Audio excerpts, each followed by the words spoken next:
You are now listening to the Minority Trailblazer Podcast. Season 2, new intro, let the story begin.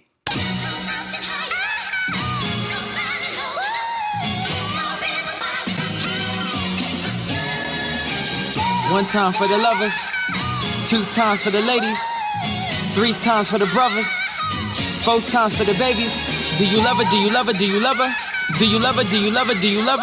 Do you love her? Do you love her? Do you love her? Do you love her? Do you love her? Do you love her? Do you love her? Do you love her? Do you love her?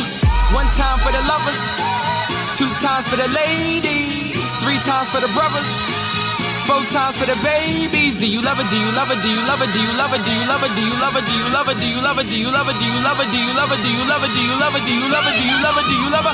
Brown skin, love her brown skin, love her brown.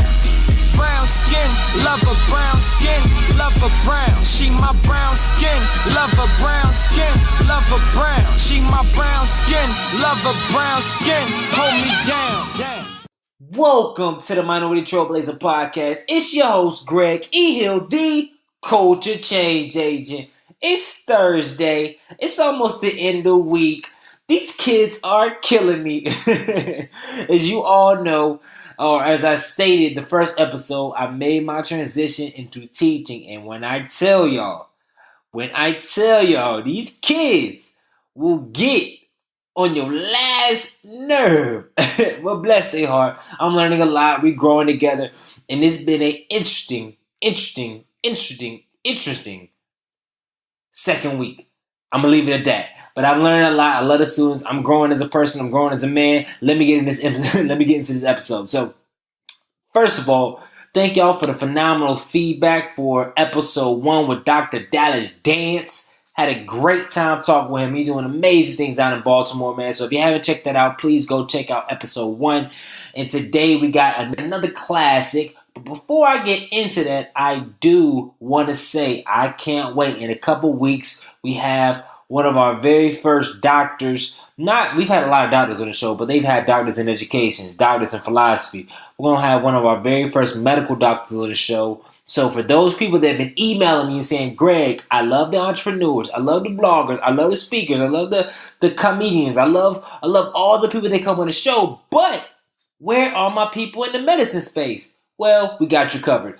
Second of all, like I said in the first show, I apologize if you have reached out to me via LinkedIn, via email, via any social media platform, and I have not gotten back to you. It is not because I'm trying to slight you. It's not because I'm ignoring you. It's because it's been a lot going on, and I probably won't be able to respond like I normally would until Thanksgiving. So please bear with me. We're working on getting my organizational flow better, and possibly bringing on a virtual assistant. So I'm working on being better with that. So please charge it to my head, not my heart. And let's get into the show because I am phenomenally excited about our guest today because I love it. 1 week we have a superintendent of a public school system. Then the next week we have somebody that has been grinding for honestly the last 7 to 10 years in her space, but is finally starting to hit her stride and get the way she needs to go. And she can kind of walk us through her own journey. And I guarantee if you listen all the way through, you'll get a lot of valuable nuggets because I thoroughly enjoyed her interview. We talk about divorce. We talk about relationships. We talk about coaching. We get into some meaty stuff. So if you like the sound of that, please stay tuned. Make sure you already know. Make sure to leave a review on iTunes if you haven't. We got 125, which I am grateful for. I am thankful for. But I've had thousands of listeners. So if you're listening via iPhone right now, stop it. Cut the track. And please leave a review. Listen to SoundCloud. Follow us on SoundCloud. Share it with a friend. And man, keep us in your prayers as we build. And thank you, everybody. I do not take your support for granted. All right. So let's go ahead and jump into the show.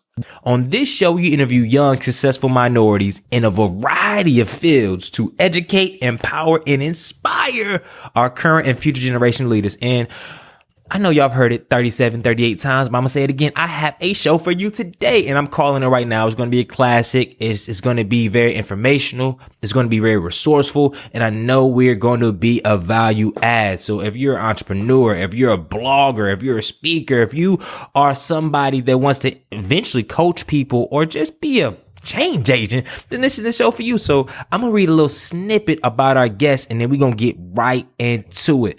She is hailing all the way from rural Connecticut. And I was like, I've been to Connecticut before. You say rural Connecticut. It's like, what does that look like? So hopefully she can explain that.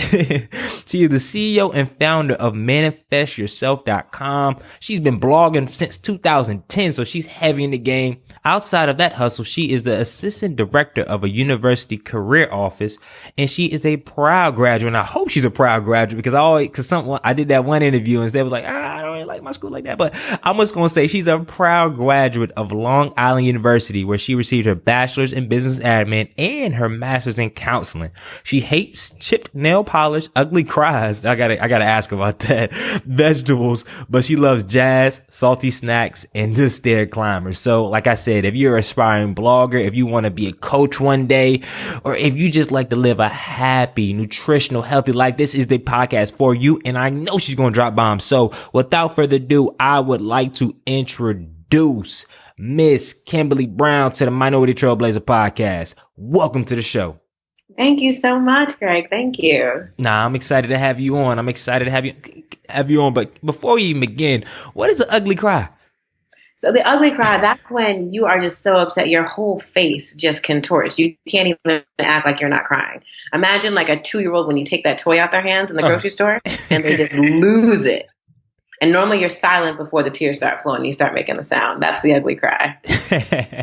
I love that. So, as you know, we always start to show off with a quote. But before we even get to that part, I was looking at your Instagram and I wanted to share some quotes because a lot of times there's so many great quotes that to get the show started. But I want to steal some thunder because I was like, yo, I love the quote. Some days you eat salads and go yoga. Some days you eat cupcakes and refuse to put on pants. It's called balance. Like I love that one.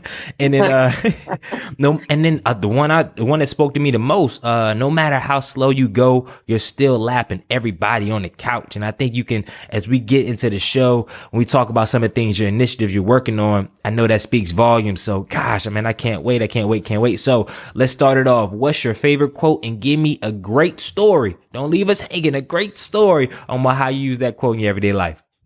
Okay. So the quote I use every day in my business is, you must believe in yourself and your vision. When you do this, you will manifest the life you desire. Mm-hmm. And that quote came from when I kind of rebranded and relaunched Manifest Yourself back in 2013. I was going through this major time of change in my life. And I was like, it's possible to really kind of turn things around and recreate your own story. Mm-hmm. You don't have to keep on going with the flow and just allowing things to happen. If you create a vision for your life, I'm very big on vision boards, writing things down, journaling. If you see my office, there's a whole bunch of stuff on the wall. That's just how I like to visualize what's going to happen, what I'm looking forward to. And I really tried to almost take control in that sense of what the vision was. And a lot of it has come to fruition. So I really believe that creating 90-day action plans, vision boarding, as long as you're also taking actionable steps, it really can help you manifest a beautiful life. Oh, man, I love that. So what's the last thing you put in your 90-day plan that came to fruition?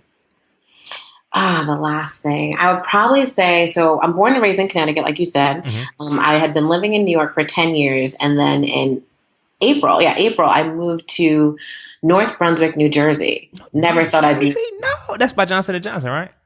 I think so. I still don't know anything about Jersey. I just know how to get to work and how to get home and where the grocery store is. Uh-huh. But I had this vision for what I wanted the home to look like here. And so many things just started to come into play. I really wrote it down. I really planned for it, pinning different things on Pinterest that I loved. And slowly but surely, this home is really coming together. So were there any like specific actionable action things that you did, or the universe just said, yo, you put these plans out and it just started was it a mix of both? I think it was a mix of both. I'm a little type A, so I'm very big on lists and spreadsheets. So I have a whole spreadsheet. So if you ever come into New Jersey, when you have to live here, I have a spreadsheet of about 20 to 30 apartments organized by type, price, amenities, everything. Wow. And then I visited about 10 or so. 10? Yes. 2 days. My boyfriend wanted to kill me because he moved down here with me. Uh-huh. And he was like, really? I'm like, I promise you, like, it's going to be a great experience. We want to make sure we hit all the bases Hmm. and we're not settling for anything. So we looked at a wide array of places. And the one we love, we just weren't positive about it. And there's an approval process it takes a lot of time in New York City and Hmm. in New Jersey. And we were almost about to put an application for someplace else. And the one we love called back and said, hey, it's yours. When can you come? They had Wow. our date, our time, they had everything. But we spent so much time kind of organizing what the space would look like, looking at furniture, everything. I think once you start being in motion, Hmm. things just start to happen. I know that probably drove him crazy though. Or is he the dude? Is he into that kind of stuff? It drove him a little crazy. Because I'm very particular with certain things, especially when it comes to like getting an apartment, because you got to stay here, you got to love it. But he's good. He does a good job with it. He handles me well. Nah, that's great. That's great. And I because it's crazy. Like me and my roommate did the exact opposite. Like we had to move out on a Wednesday, and then on Thursday I looked at an apartment. I said, "Oh, this looks alright." So on Friday we moved into the next one, and I ain't gonna lie. I'll be honest with our listeners. I did kind of make a slight mistake because I know we're gonna get into this on the podcast, but you know yourself, you know things that you strive under, and you know things that are not kind of your lane or some of your weaknesses. And I know me, I need a lot of natural sunlight in the spot I go to, and unfortunately, the apartment we picked is in the cut. Like it's a nice apartment, but it's in the cut. So when I first walked in, I was so happy. Boom, boom. Love apartment. Great. And I walked in my room. I said, yo, I opened the door. It's trees. And it's like, I need sunlight. That's natural for me, especially with some of the stuff that I just need sunlight. And I made a mistake on that, but back to the show, back to you. Question. Can you share with our audience? This is your time to step on the platform real quick. Your story about yourself so we can kind of get into the show. Okay, great. This question is always so hard because I never know where to start. Mm-hmm. So I'll give the abbreviated version. I was born and raised in Bolton, Connecticut, and I say rural Connecticut because there's nothing out there. It's cows and sheep. It was a very 67 kids in my graduating class. Wow. What in the world? How many people went to school? 312 at that time. Wow. Yes, I was also one of the only minorities K through 12. So it was a very unique experience. Our high school is very similar to a private high school. So we got to do all different types of things, travel, and we were at Disney World performing, and I went to France in high school. So it was a beautiful upbringing. But I decided at that time when I graduated, I was like, I need something else. I need to shake things up. So I moved to New York for school, and I never went back. Mm-hmm. I haven't lived at home for more than 2 weeks, probably since my freshman year of college, because I stayed every summer. Wow. I'm just trying to immerse myself in the experience. I have a background in vocal jazz. I studied at UConn Community School of the Arts for probably about 8 years. So a lot of me growing up was around like music and singing and writing. I say I'm retired now because I only really sing at probably weddings and funerals for people who knew me back then. Mm-hmm. But I've always loved to write and to express myself in a creative way. College, I went to LIU. I was there studying business administration. Mm-hmm. I was a little bit of an overachiever, graduated in 3 years instead of 4 because, yeah, although I work in higher ed, I'm not a school person. I cry my way through papers. Not something that I'm like, oh, I could just write this 10-page thesis. Like, I'll be crying through it. So I did that, and I quickly went into a career in banking, oddly enough, more in a sales role. And I really love connecting with the customers. Mm-hmm. But the sales thing was not my thing. And sales and marketing, it's really hard for me to market myself because I always feel pushy. Mm-hmm. Even my business model today, I feel like, manifest yourself if you know me. And if you don't, I'll tell you if I meet you. But I'm not that out there with my marketing. So that's something I have to work on. Mm-hmm. But when I found out that sales wasn't my thing in the finance side, I transitioned to educational sales and admissions at a university. Mm-hmm. So I was at another university for a little bit. And then I started going into career counseling. And I've been career counseling for about 6 years. I've been at 3 different schools so far. My current role, I'm an associate director for employer outreach. And it's my first time actually not counseling students, which is interesting. Mm-hmm. So I feel like it's a new phase being more on the administrative level at a college in career sciences. Mm-hmm. But it's interesting. I've been in this role since February, and it's a lot of growth, a lot of change. It's helping me grow as an individual and manifest yourself. The reason why I found you online, Manifest Yourself, it started as my passion project back in like 2010. Mm-hmm. It's called something else, which I won't name because I don't want anyone to Google it because those blog posts are kind of rough. But I rebranded, relaunched in 2013. Uh-huh. And it started as being very passionate about fitness and wellness. I loved all things working out, healthy snacks, healthy living, green living, all of that. But over time, I've integrated some of my professional passions with personal and professional development. Mm-hmm. And I started doing coaching, public speaking.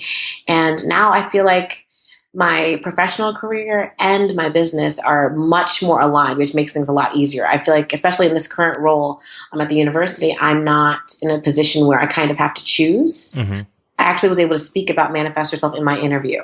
And that's when I knew it was like, okay, this is it. This is the perfect fit because everything is working together.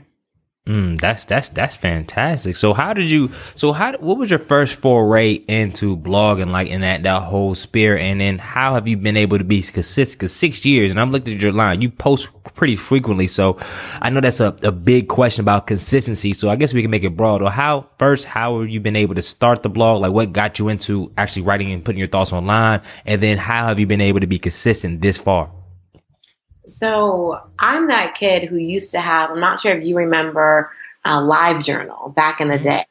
Live Journal? Oh, no, I know. What is that? What? So that was, I think, I was young. I think like 7th, 8th grade high school.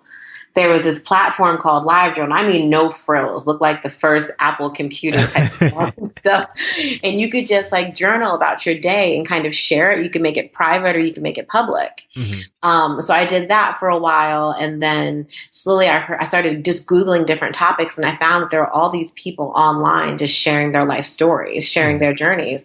So I set myself up, I believe, with a Blogspot account. Oh, yep. And my first real blog, it was with one of my coworkers at the time. We were very passionate about wellness. I didn't even use my name, in all honesty. I had a pseudonym that I went under. Mm-hmm. And then it just started to grow. I remember the first time, my first real moment where I was like, oh, this is something. I had 100-page views. And now I'm like, if I had 100-page views in one day, I'd be mad. But back then it was like, oh my God, there's more than like 4-page views from myself and my colleague. This is great. Uh-huh. And then a brand started to reach out to me and I was like, oh, I guess like this is kind of serious. Like, I guess I could do something with this. Mm-hmm. So I really started to curate a platform that also spoke about me, because for blogging, I feel like I have to be interested in it. Mm-hmm. And I like to come from a position of I'm sharing my life story, but also giving you actionable steps for your own life. Mm-hmm. And I just try my best to put out good content. I try and be as consistent as possible. So I average right now probably 2 to 4 posts a week. At one time I was at 5 a week, and that was rough. 5 a week? Goodness gracious. It was real rough because I still work full time. Mm-hmm. Now I'm probably between 2 and 4, and I just really try and listen to my readers, be on top of some trends, and then also just engage the best way that I can.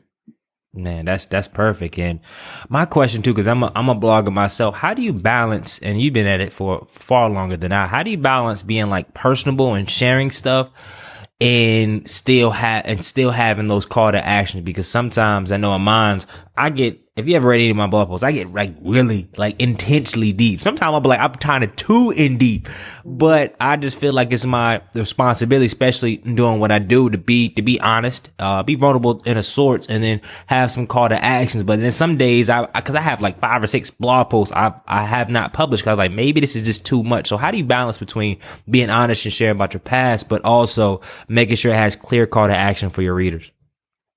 That's a hard one, because I feel like I still struggle with that sometimes. But I will say every single time I've shared and opened up with something that was super personal, sometimes even painful, or something I'm struggling with, that's normally when I get the best responses. Mm-hmm. And people connect with me most about those things. So I just try and balance when I have call to actions, like if I just started a YouTube channel, so if I need y'all to come and look at my YouTube, I try and balance call to actions like that, or talking about products or promotions with personal posts. And I try my best to be as authentic as possible. Mm-hmm. The biggest compliment I get about my writing is that when people meet me in real life, they're like, "Oh my God, you write just how you talk."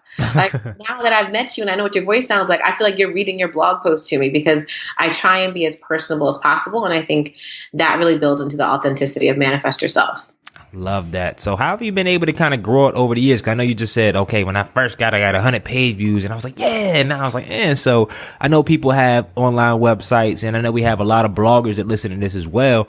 What are some core things that you have done that you believe that has allowed you to grow over the years? So I'm big on taking classes. I've definitely taken a few classes to help, and I mean like online classes from other key bloggers or influencers in the area so they can kind of teach me their ways. Mm-hmm. I've done quite a few of those. Like who? So right now I'm also taking Blogger Revolution. Maya Elias is amazing. Mattyology. What's it called? Pinterest Worthy so Melissa Griffin, she was one of my first blog designers. She has an amazing class on Pinterest that I just finished taking with one of my interns. So I definitely try and learn from other people in the field, but I think determining what is good for my audience. So I'm definitely on everything, but I could say my readers respond to certain things better than others. So I try and pay more attention to where my readers are and just be consistent. So if I can't post 5 times a day on Facebook, I'm not going to post 5 days a day on Facebook. I'm going to just post once a day. And I try and do a little something on every platform and just make sure that I'm engaging with the followers to try and build. Something else I did in the beginning, I started speaking at conferences a lot. At blogging conferences, and that really helped tremendously. Speaking at conferences, engaging, collaborations, guest posting, all of that is so helpful. Oh man, so I think we're about to jump into a good space right here because I know, and before we get there, because I know I want to talk about how like your first foray into speaking and getting invited to conferences and your advice on partnerships. But before we get there and we leave the first round, I would like for you to share maybe a time in your life where it was a big challenge and then you overcame it, because I try to do this early in the episode. Some days I wait to the end and I'm like, dang, I should have got it early in the episode so our audience can kind of be with you in the moment and kind of have some common ground, because sometimes our audience they with some members, oh wow, she's been blogging for 6 years or she's doing X, Y, and Z. I can relate, but I really can't relate. So can you bring us home with a struggle that you had in your life or a low point, and then some lessons learned and how you kind of overcame it? Interesting. So do you want something business-like or personal? It could be, we usually go to the personal route, and you don't got to get too personal. I know, but we like to go to the personal route because we got majority of our listeners are, this might be a sexist comment, but are women. Like, we got 65% African American women, almost 70. It's crazy. My man need to listen in, but they connect a lot with the personal story. So if you could share some of that, and then just one, and then how it kind of changed you and what you learned from it. Interesting. Okay. So I would say probably the most recent time I had to really work through something, I got a divorce. And that was probably one of the most painful times in my life. And it was one of the times where I couldn't just keep it together. Like even my readers, like if you look back on that time when I was blogging kind of sporadically. People were asking like, oh, you don't sound like yourself, but I wasn't really ready to share. So I won't get into, of course, the details of the divorce because that's just not nice in general. But I will say that once I kind of like pulled it together and I told myself like, if this is what's going to happen to me, I have to change the story. I can sit here and be broken down. I read this book by Elizabeth Lesser, which I think is phenomenal for anyone going through any type of breakup. It's called, Broken Open by Elizabeth Lesser. And essentially it talks about how you could either break down and just stay down, be depressed, eat Cheetos, eat cookie dough, and just sit on the couch. Or you can break open and you can go through this almost like metamorphosis process where you can kind of take the reins back and create this dynamic life for yourself. And I'm like, my site is called Manifest Yourself. Like this is the time where like Kim Brown messed up. It's public. So I've got to pull it together. And I really took that time to create this life for myself, and things went from being really, really bad to incredible. So Manifest Yourself grew exponentially. I focused on my business. I focused on my home. I moved to New York City for the first time and actually lived in the city. I lived in Harlem, which was a dream that I definitely couldn't have done at like 18 to 21 with my like little 2-bit job that health insurance. Living in New York City was not an option. But I think that process taught me a lot about myself, a lot. And I'm a big believer in marriage, and I definitely hope to be married again. But I think that was my one thing that was, I couldn't hide it. I had to tell people, and I'm a bit of a perfectionist. So it was really difficult for me, but I was able to pull through in a unique way. I feel like I surrounded myself with great people. I got more involved with my business. I became a better friend, a better aunt, better godmother, better daughter. And I really focused on manifesting a great life for myself. And I think it has, in hindsight. I think it was something that I may have had to go through.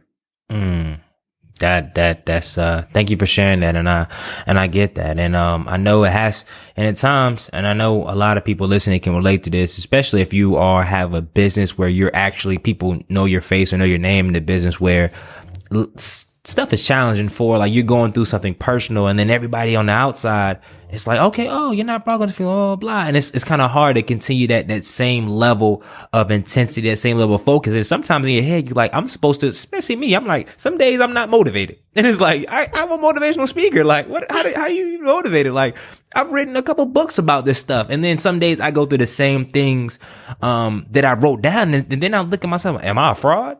Like, am I a fraud for sharing all this advice and whatnot? And then something hits me, and then I go into a shell. But I love that thing you said, with the book, and I'm definitely gonna have that in the show notes.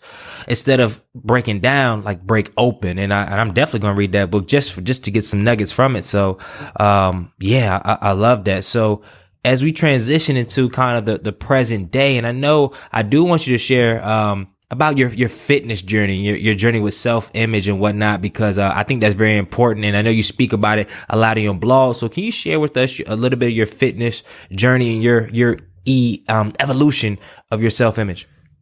Oh, interesting. So fitness is something that I've always been into a bit. I think it started in high school. I was captain of my cheerleading team. Parents always had me in sports, but I never felt like I had that optimum level of fitness. I never felt like it was like I could just go and I don't want to run a marathon. I know you run, but running is not fun to me. Running is painful, so I don't like to do it. But I always wanted to see what it felt like to be super duper fit. So maybe like about 2 years ago, I started training for a bodybuilding competition for a bikini division. Oh, wow. And I just threw myself into fitness after years of like being on the blog and talking about Weight Watchers and this and paleo and all different diets. I was like, let me try and do this. You were from Weight Watchers and blogging about that to, I'm going to go into a bodybuilding competition? I think I just started to get in this community. I don't even know. It probably started with one Instagram, one late night, just looking at just led me on a hashtag journey. That's probably the hashtag journey. But I'm like, I just started to get obsessed. I was like, oh, I should do this. So I hired a trainer, and I've most of the time I've always had a personal trainer, but I hired one specifically to help me with this. And I lost about 30 pounds, and I was fitter than I'd ever been. You go back through the Manifest Yourself Instagram, you can see some super fit photos where I was definitely feeling myself. But I didn't get to the point. So for bodybuilding, you have to have a very low body fat percentage. Point blank, period. Like, and I said I wasn't going to go up there if I looked like a fool. I want to look like everybody on the stage. But last year I got to the point where I kind of burnt out a little bit. I was just tired of being sore. I was tired of eating like plain chicken. I was tired of like going to the gym twice a day. So I took a break. So this past year, it's like I'm on this new journey, especially more recently, kind of trying to find something that's in between. So I don't think I need to be extreme, like bodybuilding, like that extreme level of fitness, because it definitely doesn't entice me as much as it used to. But I don't want to be a couch potato. So I recently just started doing CrossFit, actually. Wow. And it's interesting. My boyfriend's been going for 2 years, and he's asked me to go for 2 years. I just started going this month. I was in Belize in July, and we found a CrossFit box. I'm like, oh, we're in Belize. Like, I could try a class. And then we came back. He's like, so you're going to do this for real? So I started. So I'm just trying to get back on the good foot with Nah, I got you on that. And I guess since you brought them up, I want to make sure I'll ask. How have you been able to, because you said you boyfriend for 2 years. So I don't want to go back to that moment, but how have you been able to, because I know you speak about it in your blog sometimes, get back into that scene after divorce and whatnot, into dating? Because I know there's people in the blog, and even myself, when the relationships that kind of went another way, sometimes it's harder. Of course, it's hard to open up, and I'm a man. So for you, what were some things that internally that you kind of adjusted to make yourself open it again, and now to have a great relationship where y'all can go CrossFit together? Oh my gosh. And it's so helpful. I think when I first started dating again, I really kind of sat down and thought about, what is it that I want? So what is it that I need in this person? What do I need in my life? What am I willing, I don't want to say tolerate, that sounds like kind of harsh, but what am I willing to accept, and what will I definitely reject? And I was just very easy on myself. I've never been that woman where it's like, I need to be married by XYZ time and da da da da da. I was like, I just want a partner, I want a real life partner who I can do almost anything with. So it's 2016. So Tinder makes things easy. Tinder makes things very easy. You can swipe until your thumbs fall off. Okay, Cupid, all that stuff. I've tried. I went to a speed dating one time. That was terrible. Terrible. But speed dating, it was that bad? It was bad. There was nobody there that could have been like, not really. It was rough. I had to apologize when my girlfriends, I had to pay for her dinner after. It was that bad. I was like, girl, why'd you bring me here? Oh, you invited somebody ose too? Yeah, I had to bring someone just in case. I needed a partner in crime. Oh, okay. Oh, and, like on Hitch. Yes. And it was bad. But I just tried to open myself up to different experiences. It was never about I need to find the right person right now. It was more of just experiencing it and being honest. I think when my girlfriends talked to me about my dating experience, I tried to be as quick as possible when I didn't feel that someone was a good fit, and just not be afraid to move on.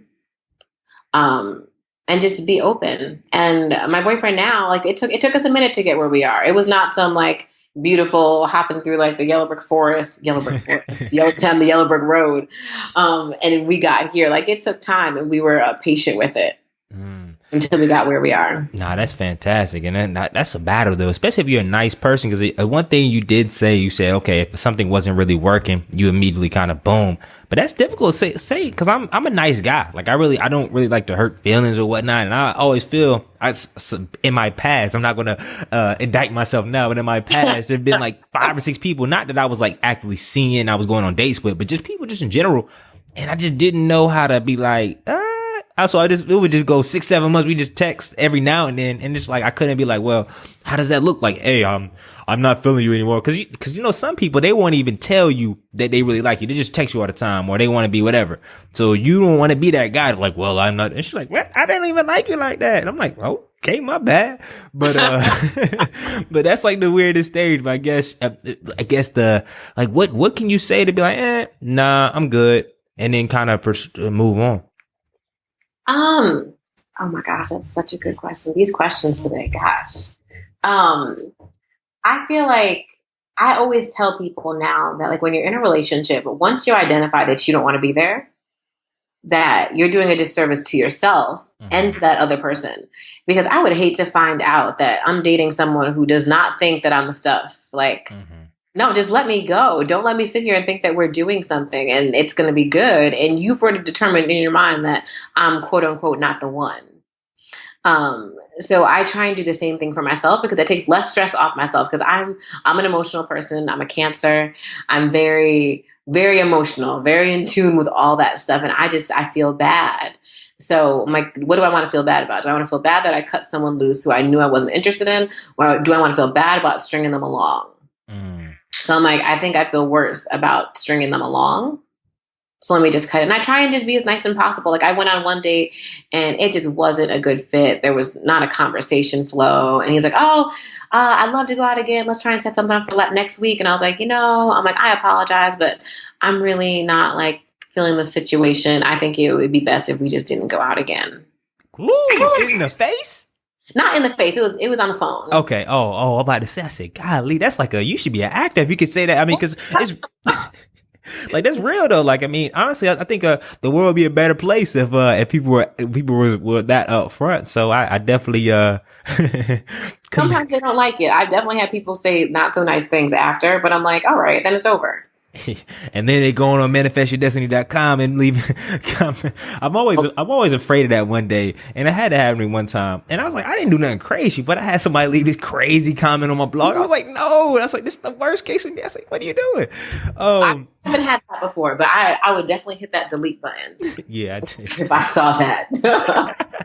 But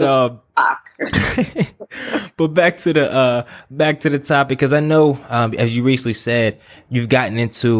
I want to first talk about your evolution, getting into speaking, and then coaching, because I know that's a big part of your business as well.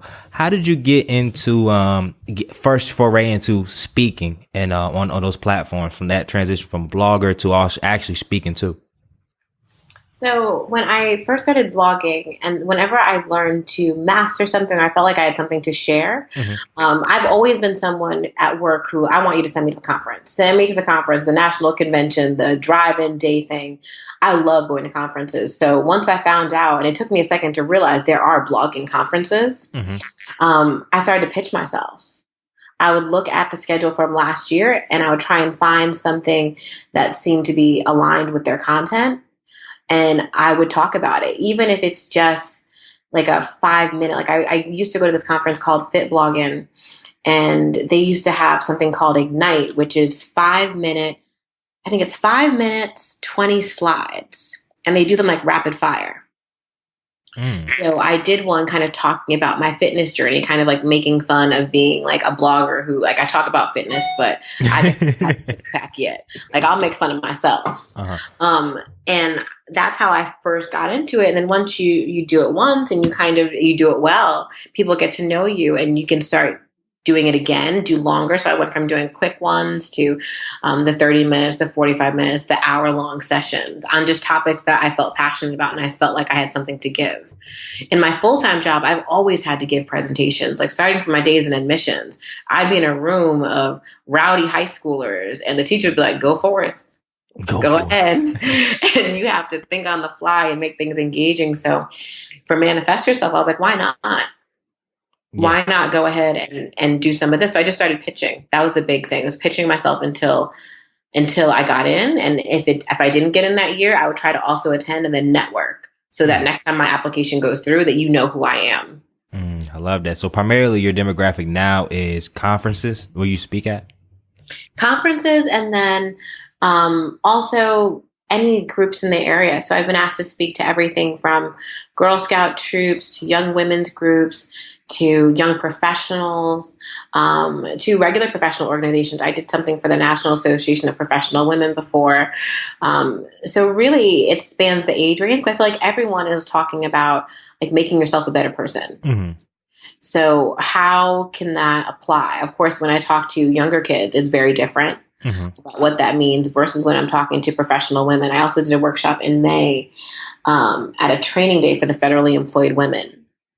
So talking about, so for other groups like the professionals, I can really get into developing an action plan for your life. Like, what steps do you need to take in order to manifest some change? I have a whole process I could walk people through. Oh man. So if you can give us a sneak peek into that process, like, you don't got to get the whole coaching session right here, but if you can give a sneak peek, because we have, like I said, we have a huge demographic of professional women that listen to this podcast. So if you could give us two things, a sneak peek to say, okay, I need to kind of make some changes in my life. What should I do? And also, like maybe some things on professional growth, and because it's a lot different as a woman, especially a woman of color, going in your career and growing and whatnot. So you can throw us some nuggets real quick from your expertise on that.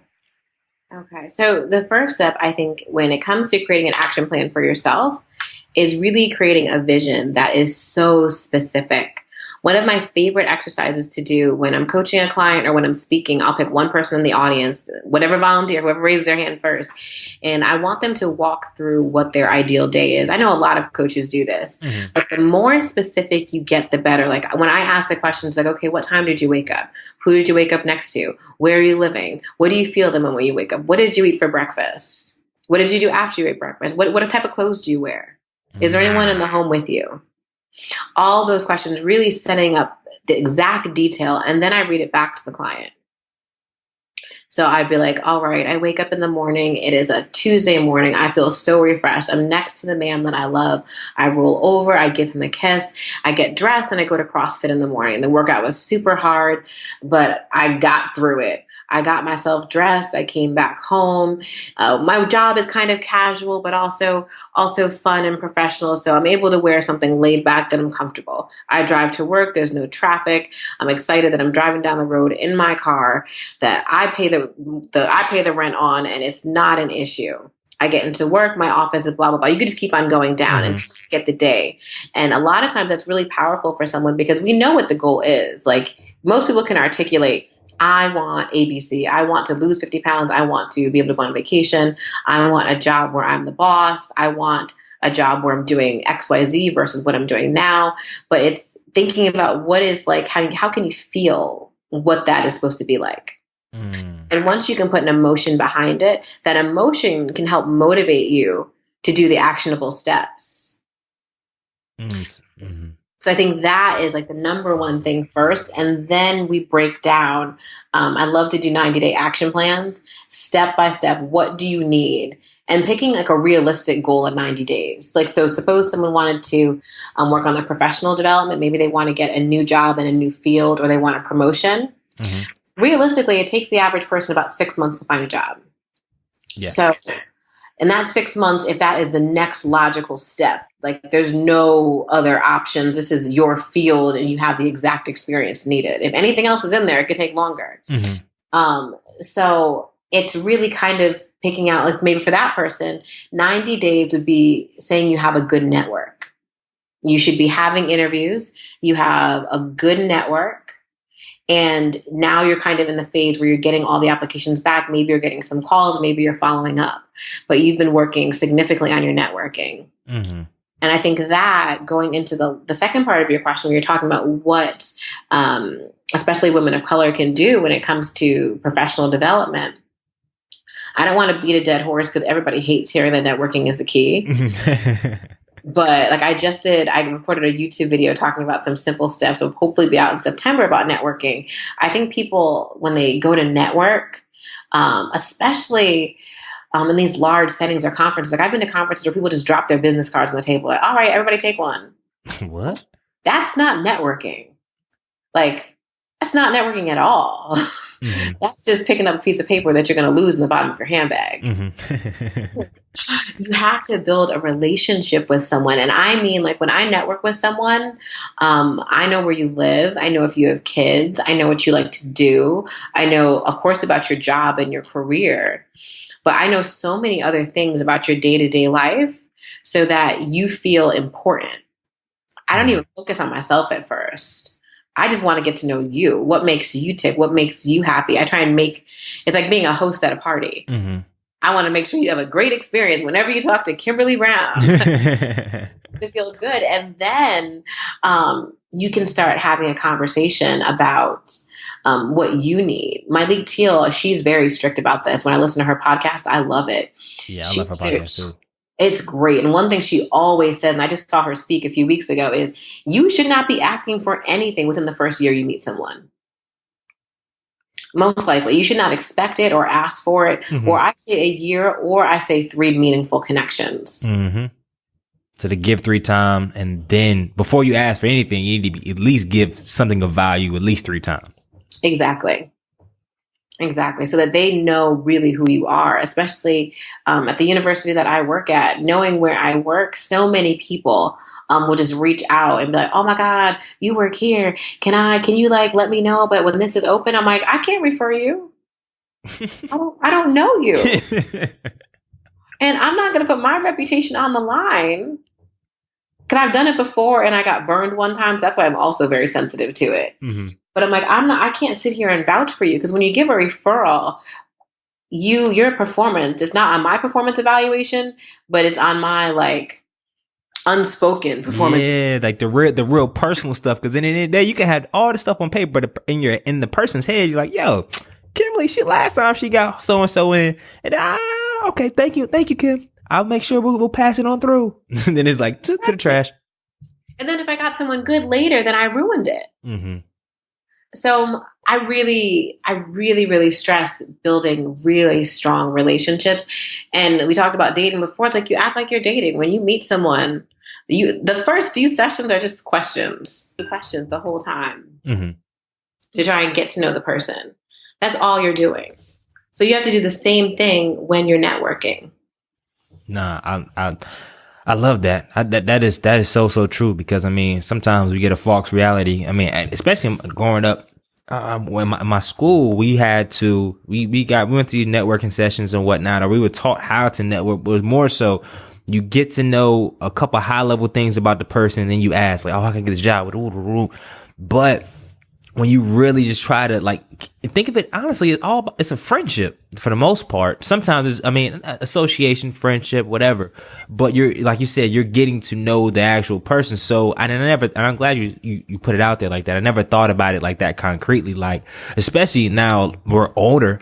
I'm 26, about to turn 27, and now these relationships that hold that much more power, because your friends, some of them might have bigger positions. So if they refer you, if they tell you no, that means there's something at stake. Back in the day when you're in college, I mean, there's not too much at stake. You're a student, whatever, you're all students. Okay, boom. But now there's a lot more at play, and that could change your career if you, like you said, if you refer the wrong person or you're not really building those things. So I think there's a lot of power into that. So as we transition a little bit, how did you first get into coaching, and like what gave you the confidence to say, not only can I coach, because some people, they might have a real specific knowledge on how to blog or on how to speak or how to do this, but maybe not the confidence to coach yet. So what was your first foray into coaching, and how have you been able to have that confidence to say, not only am I a coach, but I should charge for a service for this?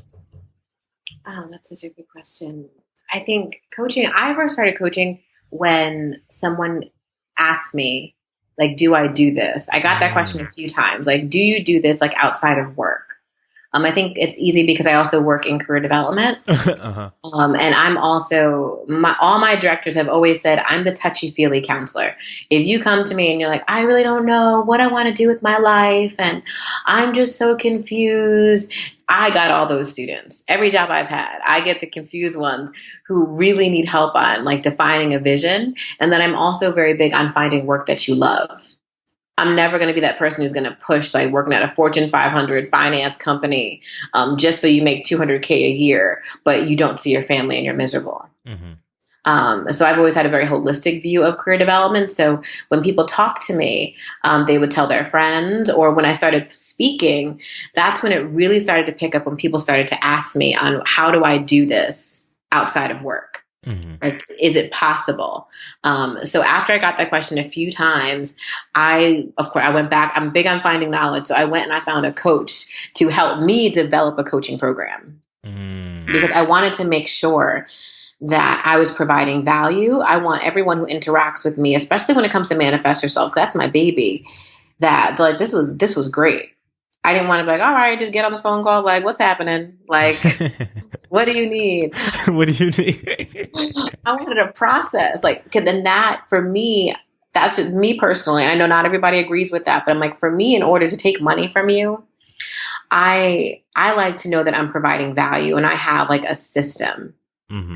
So for me, that made me justify charging by having a system. So when you say that you want to talk to me, we have an entry call and we go through everything. We do the vision exercise. I get clear on who you are and your goals. And I also have to make sure that we're a good fit.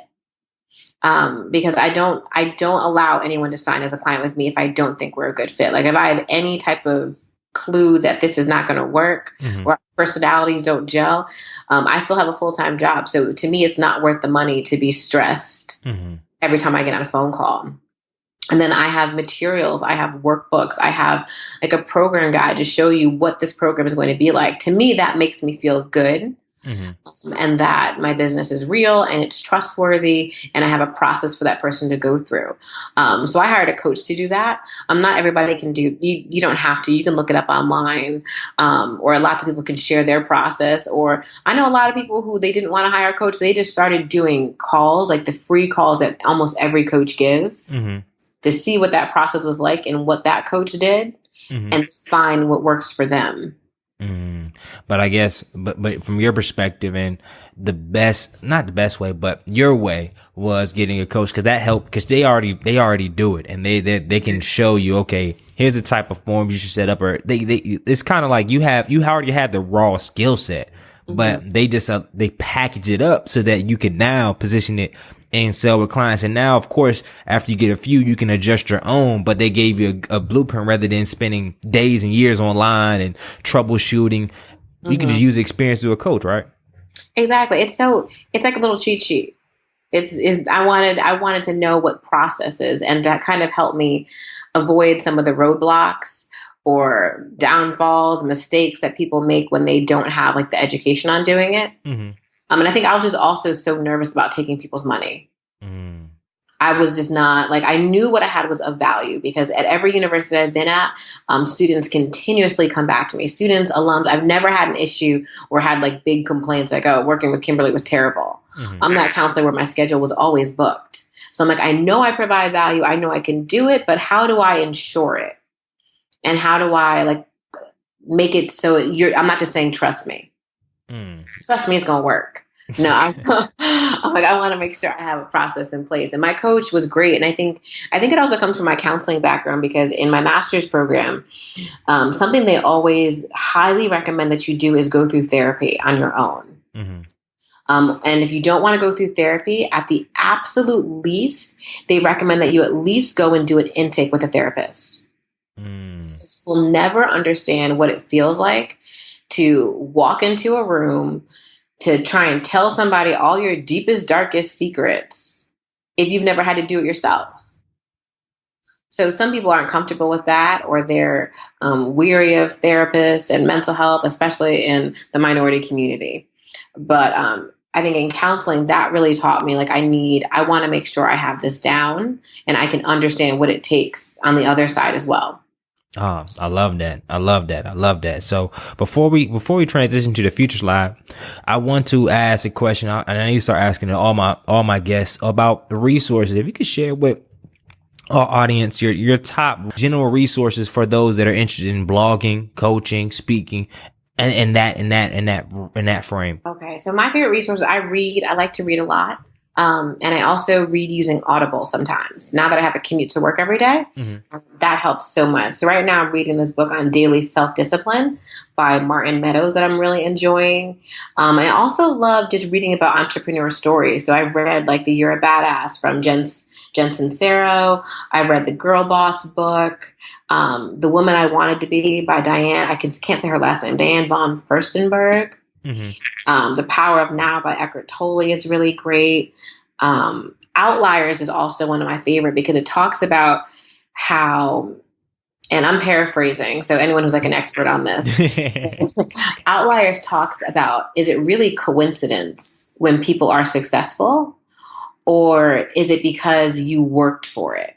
Or you were put in a situation. There's a lot of software developers where you find out that maybe their town got a grant when they were in middle school. So they had access to better computers and they were latched onto it. And then that grant passed on to high school. So they've had coding knowledge from a young age that someone didn't have when they got to college. So wouldn't that have given them an advantage over someone who just started learning it when they're a computer science major? Or there's some studies on like hockey players. Most hockey players are born a certain time of year, because that gave them the ability to be in like the All-Star League because their birthday was earlier. And those are the ones who've made it to like the National Hockey League. It's just interesting. It's an interesting book if you're learning about like other successful things and what it really takes to be successful. I enjoyed that book. I also, one of my favorite podcasts besides yours is School of Greatness by Lewis Howes. Oh yeah.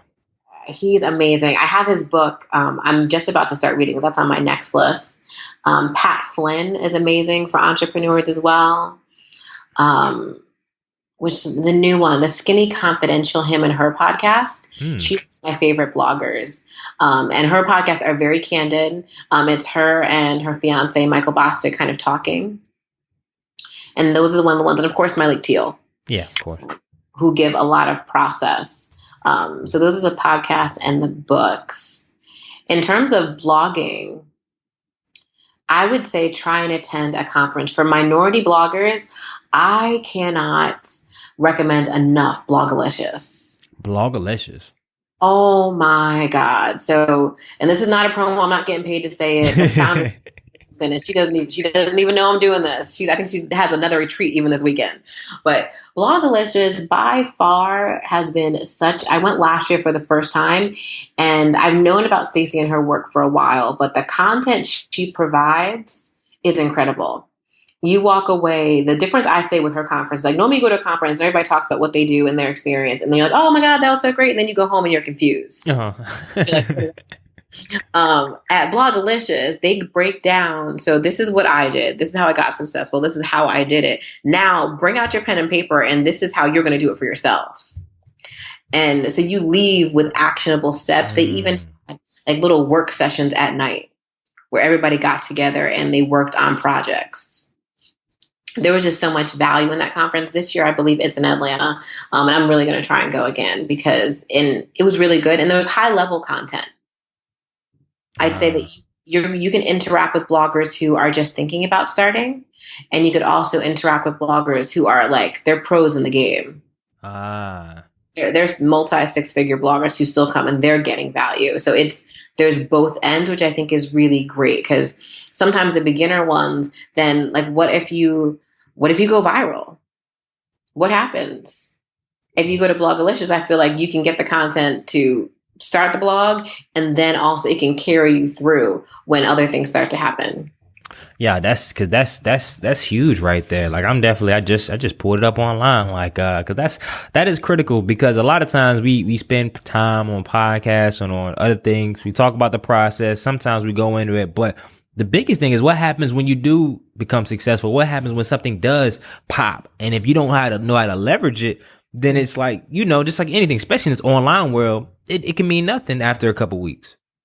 And then I think you also need friends in the game. Like I think the biggest game changer for me in blogging is when I started to get blog friends, because no one will understand, like if you're at work, because a lot of us start like working full time and doing your blog full time. Nobody understands what it's like when you're at work and someone texts you like, "Hey girl, your site's down." Oh my, that's the when you go in the go, like what in the world? What do you mean? Basically, like it just having someone who could be like, "Oh my God, girl, call this person right now," and so you could do it at work and you can figure it out. Like you need those friends to support you and to really motivate you, keep you going on those days where you're like, I'm just going to shut this whole thing down. I just saw my renewal come up. I don't care. I'm not giving Bluehost their money. Shut it down. Because I've had days like that where I'm like, no, I want to be a regular person again. I want to not have to be on social media. I want to just like not care that my photo is like perfectly Instagrammable. Oh, you're preaching right now. I love it. It is so hard. So you need friends. And I think I would definitely say that if you're new in the game, it's hard to reach out to someone who's like thebomb.com. Like if you're just starting and you try and reach out to like the Malik Teals of the world, maybe you'll get a response, maybe you won't. And it's not because she's not being nice. It's because we're busy. And it's also about providing value. So I went to I attend a lot of stuff. So I went to a conference maybe back in the spring, and something they said, I forget which panelist it was, but they talked about when you're networking, try and network with the people at your level. Band together. Not to say to like go reach out. Like you don't need to always talk to the CEO. Try and talk to the people who are where you are and band together and do great things. It's easier. I'm one of those nuts. I respond to almost all of my emails. Oh, every single one. I used to respond to everybody, but now at least I get to the point where I delete the press releases. If it's not custom, it's not going to I'm probably not going to read it. I'll open it. But once I realize that it's like a template email, first name thing in there because your mail merge didn't work, you're getting deleted. But if any reader emails me, I always respond. So I think, network with people who are around you, surround yourself, and get blog friends, podcast friends, business friends. I try and get together, meet each other. We used to do little brunches or mini masterminds just to talk so you're not in your head. Because being an entrepreneur can be so lonely. So lonely. Man, you're dropping some nuggets here. I love it. And Yeah, that's self-explanatory right there. So what's the future like? What's next for you in 2016? Like, what you pushing? Oh gosh. Okay. So Manifest Yourself is relaunching with a brand new design at the end of August, early September. So I'm so excited. I went for it to get one of those designs that I say is like a life design. Like once I do this, this is how Manifest Yourself is going to look for a minute. Mm-hmm. And I mean like 5+ years. Nothing is changing. Ooh, this is a big moment, Ren. Yes, it's a huge overhaul. I've been working on it since May. So I'm so excited. And my designer is incredible. My developer is incredible. I'm so excited. And I also just launched a YouTube channel because I love speaking and connecting with people in person. But realistically, I know that I can't just travel everywhere.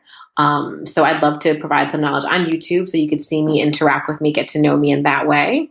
And then also I think it helps when you're looking to be a speaker.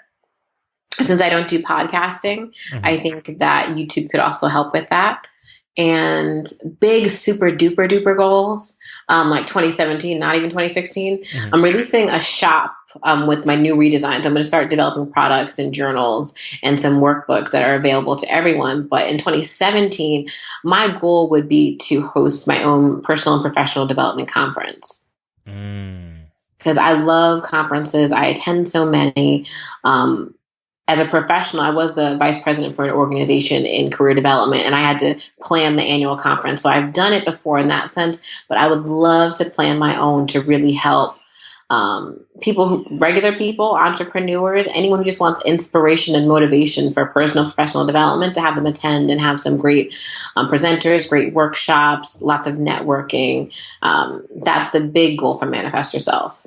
Oh man, I'm pumped. That's a huge. First of all, I can't wait to see the new redesign, and I can't wait for all this stuff to come fruition because I know it will be, and I know it's gonna be a lot of challenges on the way, but I know that you are built to overcome them. Boom. So the last thing about that is, first of all, like 5 years ago, did you think that you kind of would be in the same space that you are now? No, my whole life is different. No, not at all. Nothing. Not at all. I look at, because I'm 29, I'm in my last year of my 20s. And when I thought about what I wanted at like 24, 25, like, no, nothing is the same. I think it's right? Yes. Oh my gosh. And like, even saying I'm 29, I'm like, that is not cute. Like 25 was cute. 26 was sexy. 27 was like, oh, I'm grown now. 29 was like, no, you're about to be really grown. So you need to like get your stuff together. But I think I'm excited. Like, it's definitely not what I expected, but I think it's amazing. I wouldn't have planned this. Yeah, it's crazy how life goes, especially though when you're in because 20, like when you're in your 20, you think by 25 you'll be this, and at 25 you're like, what in the world?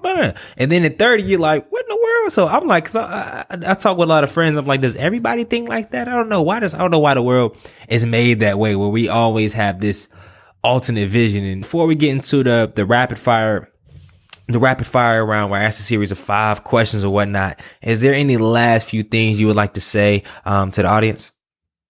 Gosh, I'd say thank you so much for listening. This has been amazing.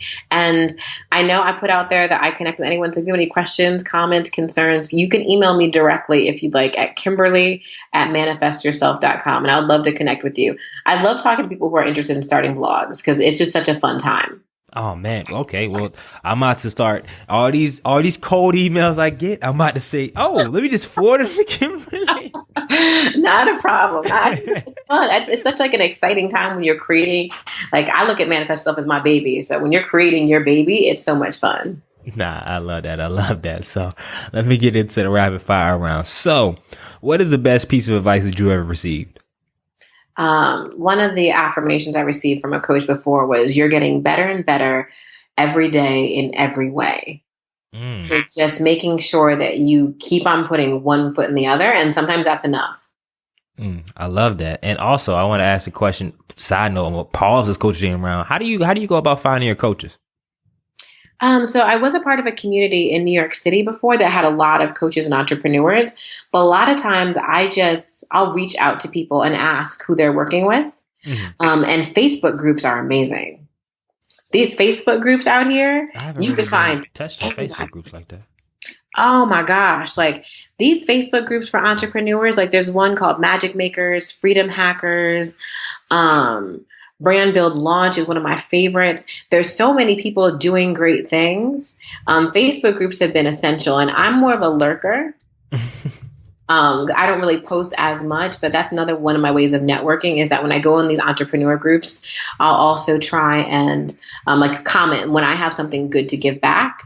I'll try and comment and engage. And I've also gotten clients that way just from like answering people's questions for free, like not expecting anything. I can get an email like a month down the line. One person said, "Oh, I saw you answer someone else's question." That led me to your site. And then I was like, "Oh my gosh, I like her." And then they email me. That's fantastic. What are your top Facebook groups that I know you mentioned a couple. I just want to. Okay, so I think the Freedom Hackers, Freedom Hackers Mastermind, MBA Makers, Brand Build Launch, Pinfinite Growth. That's the name of that Pinterest class. That's amazing by Melissa Griffin. She has one. Tan Biz Boost is one of my friends, Alicia from North Carolina. Love her. I'm in a lot, and I really just watched. Pat Flynn has one, Smart Passive Income. Mm-hmm. Oh, that's Those are my favorites. Yeah. I think I have a list of about 20 that I just kind of check in once a week to see what's happening. I love that. God, another jewel, because I don't leverage them as much as I should. I'm in a few, but I do want to make that more frequent because I mean that's where everybody's at. Like that's where your clients are, those where your people are, those people that in your industry. So that's great. That's great. That's great. What is one of your personal habits that you can attribute to your success?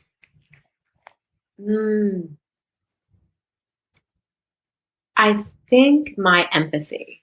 I think I'm always trying to find ways to make people feel okay and connect with people. Like I just took the Strengths Finder test. Yeah, I love that test. Yeah, and one of mine was like that. I forget. They may not have used the word empathy, but it was something around the lines of like I love to have close personal connections. Like I don't really like having like acquaintance friends. Like I want us to be close. Like that's my friends are always like Kim likes to know the nitty gritty. So I think that helps me connect with people. Oh man, I love that. What is your favorite book and why? Oh gosh. So this is non-business related at all and probably really weird, but one of my favorite books of all time, I used to read these books called Clan of the Cave Bears. And a lot about like outdoorsy journals. Like I've read Hatchet by Gary Paulson, which was one of my favorite books as a kid. So these are like younger books that I read, but I love books like that where I can kind of just take myself away. Because I think business books are great. But sometimes I need to just read something completely different that just takes me on a journey. No, I agree. I love that. And that book will be in the show notes. Who are your mentors and how did you, who's your number one mentor and how do you find him or her? My number one mentor. I'm not sure. I think I have like people who inspire me. I'm not sure if I have like a mentor in my head. I've mentioned Malik Teal a million times. Like Malik Teal is a mentor in my head. Maddie Allergy is a mentor in my head. Maya Elias, Alicia Nicole, they're all mentors in my head. Well, Alicia, I know, like we talk on the phone, so we're like, we collaborate together, but, I probably would say my godmother. She's probably like the biggest source of inspiration and motivation and clarity for me. She used to always want excellence as a kid. It was very like, yes, godmother, no, godmother, please, and thank you. And you get in trouble if you didn't do that. But now as I've gotten older, we become friends. And we talk literally every day, good, bad, indifferent, successes, failures. Like she's someone who she's always my sounding board and always gives me the truth. Oh man, that's fantastic. You always need one of them. Yeah. If you were the president of the United States, what would be the first thing you would do? Oh. I want to, I feel like I have to be careful with this question given the current state of what's going on. The first thing I was going to say is find a way to build community and have like an advisory board for the people. To kind of be very in touch, not just like the media, like all that sensationalism, but find a way to be extremely connected and informed in an uncensored way to the community. I love that. I love that. I love that. That's fantastic. And our last question of the whole show: if you could change one thing about society, most specifically our African American culture, what would it be and why? Oh gosh, this is a touchy one. My friends hate it when I say it, but I always say minorities need to legitimately band together without expectation. Like, Ooh, that's a killer. God, it makes me so angry. I'm getting heated. I just feel like it's so hard to find other minorities who will unapologetically not expect anything, work with each other to build each other up. I wish that there were more communities where we can really band together, help each other in that way, because it's so difficult to find people who do that, to really support each other, and who also don't feel that by me helping you, I'm losing something. Like I have to give up on something. And then the last piece on that, I always think that like as you're building a brand, like we all like to get paid. We all like to get paid, obviously. But I think when you're building, sometimes you have to give a little more and be willing to give, because you don't know where that can lead. Like I've gone to events for free a lot, especially because I coach. But if I go to an event for free and I sign one client, or if I sign 2 or 3, like that's my speaker's fee. So looking at it that way, or sometimes it may not even be immediate, but kind of like investing in yourself. Yeah, it's investing in yourself where in situations that don't have immediate return. Exactly. But how do you gauge that though? I think it's being realistic, maybe having good mentors who can really kind of evaluate where you are sometimes. Because in our heads, we can all be one thing. Not to say everybody's not the bomb.com. Yeah. Really looking like, you should know like where you are and what you can charge for where you are. And also evaluating the opportunity. So if I know that I get asked to speak somewhere and they don't have a budget for a speaker, but if this is my target audience, I'm going to go and do it for free. Because I know that I can get a client out of that. And then that's like my speaker's fee. If it's something that's completely unrelated, then sometimes I'll choose not to go, or I'll push more for like, no, you need to pay the speaker's fee. But I think it's just being honest about the situation, especially when you're growing. When you're in the growing stage, I feel like this is when you have to kind of expand, test the waters, and do a little bit more, go a little bit above and beyond.